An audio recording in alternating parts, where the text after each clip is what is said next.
lúc nào bây giờ là hồi sáng câu đây nè cũng lúc mấy hôm Max Top bán sản cái này câu投资nè那bây giờ là hồi sáng câu làm được xử lý là我知道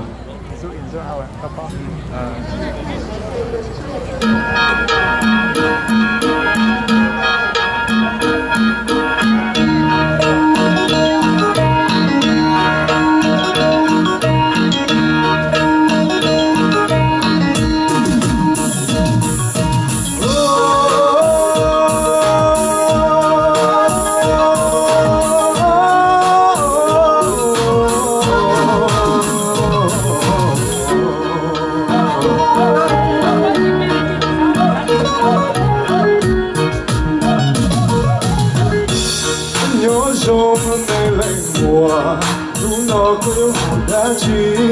một cảnh đau cũng u chi một cảnh đau cũng ta la mà đi cho có một ngóc đời na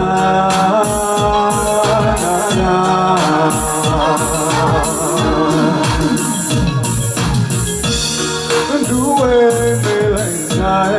cuộc đời coi qua hai em cuộc cài nhau phút từ hai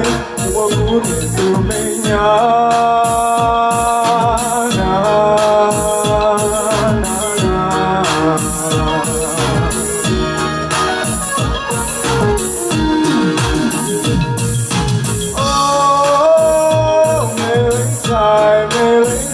từ anh chỉ lúc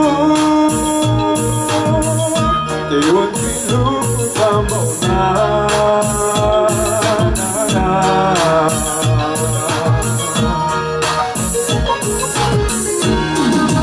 có trong câu lúa thì chia anh chia chỉ đua chia ta xa chia đua xa đâu có đâu mùa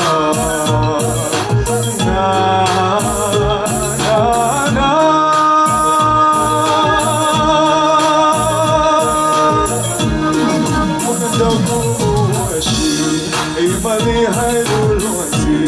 ai chỉ cút tua có xa đi về, ai mà đi muốn tôi gió về, na na na,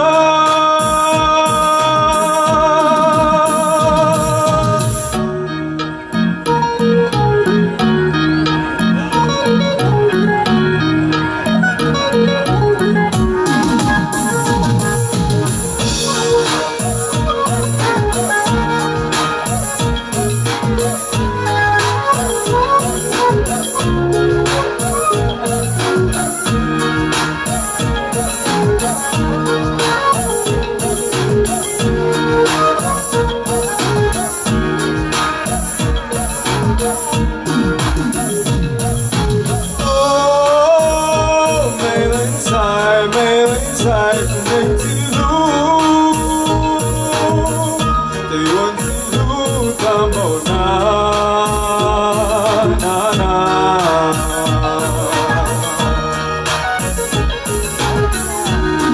ôi chỉ có trong câu lúa vì chia anh chia chỉ đua chia ta xa chia tua xa không có lót đâu cùng mùa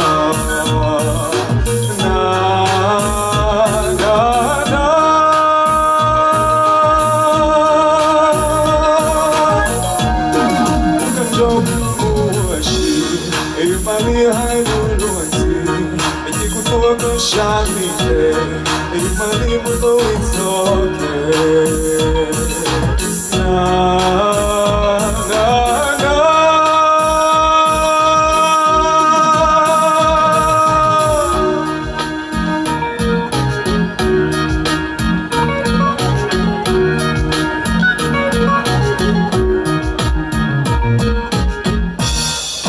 Cho nên đâu Happy New Year.